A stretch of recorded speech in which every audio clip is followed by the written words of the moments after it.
નમસ્કાર વાલા પેન્શનર મિત્રો, નિવૃત્ત કર્મચારી મિત્રો, ભાઈઓ તથા બહેનો, સ્વાગત છે આપ સૌનું આપણી આ યુટ્યુબ ચેનલ ભાવેશ મકવાણા ન્યૂઝમાં।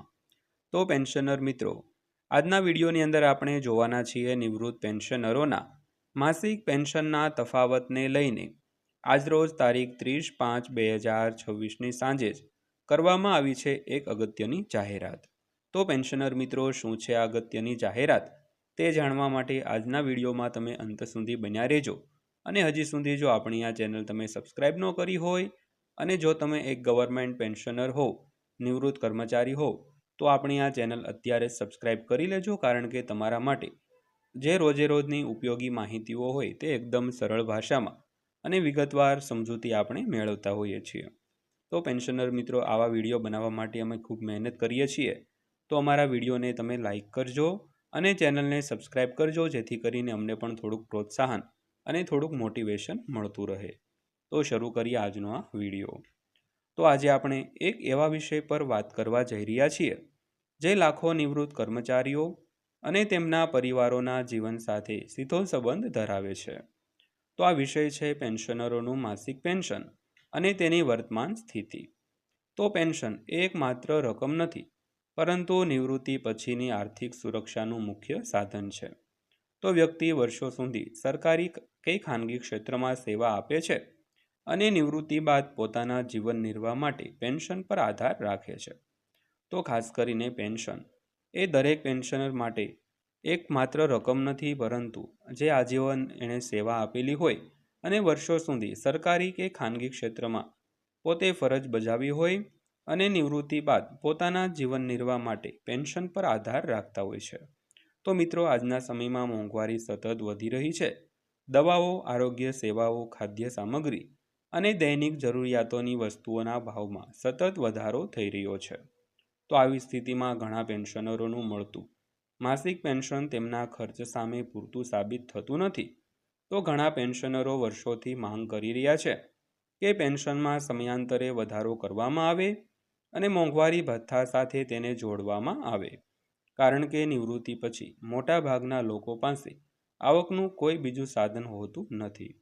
તો ખાસ કરીને આજના સમયમાં જે મોંઘવારી વધી રહી છે, ખાસ કરીને પેન્શનરો માટે જે દૈનિક જરૂરિયાતો હોય, દવાઓ હોય, આરોગ્ય સેવાઓ હોય, તેમજ જે ખાદ્ય સામગ્રીઓ હોય તેના ભાવમાં સતત વધારો થઈ રહ્યો છે।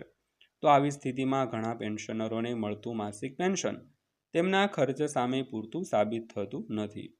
તો ઘણા પેન્શનરો વર્ષોથી માંગ કરી રહ્યા છે કે પેન્શનમાં સમયાંતરે વધારો કરવામાં આવે અને મોંઘવારી ભથ્થા સાથે તેને જોડવામાં આવે, કારણ કે નિવૃત્તિ પછી મોટાભાગના લોકો પાસે આવકનું બીજું કોઈ સાધન હોતું નથી।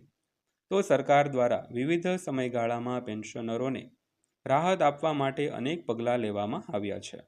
તો મોંઘવારી ભથ્થામાં વધારો, ડિજિટલ પેન્શન વ્યવસ્થા અને બેન્કિંગ સુવિધાઓ દ્વારા પેન્શનની ચૂકવણી જેવી સેવાઓથી પેન્શનરોને ઘણી સરળતા મળી છે, પરંતુ હજુ પણ ઘણા પ્રશ્નો છે જેનું નિરાકરણ આવશ્યક છે।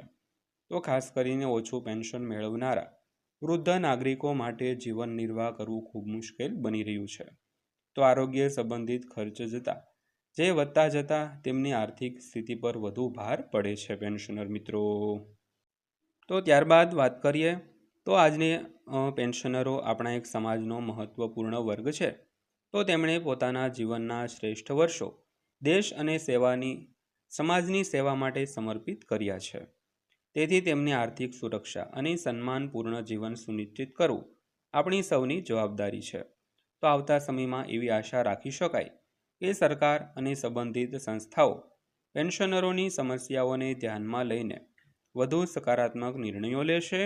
પેન્શનમાં યોગ્ય વધારો, આરોગ્ય સુવિધાઓમાં સહાય અને સરળ વહીવટી પ્રક્રિયાઓ દ્વારા પેન્શનરોનું જીવન વધુ સુખદ બની શકે છે। તો અંતમાં હું એટલું જ કહેવા માંગીશ કે પેન્શન માત્ર નાણાકીય સહાય નથી, પરંતુ તે વર્ષોની મહેનત અને સેવાનું સન્માન છે। તો દરેક પેન્શનરને સમયસર અને યોગ્ય પેન્શન મળે તે સુનિશ્ચિત કરવું ખૂબ જ જરૂરી છે। તો ખાસ કરીને આજના વિડીયોમાં આપણે આજે માસિક પેન્શનને લઈને અગત્યની એક ચર્ચા હતી તેની વાત કરી।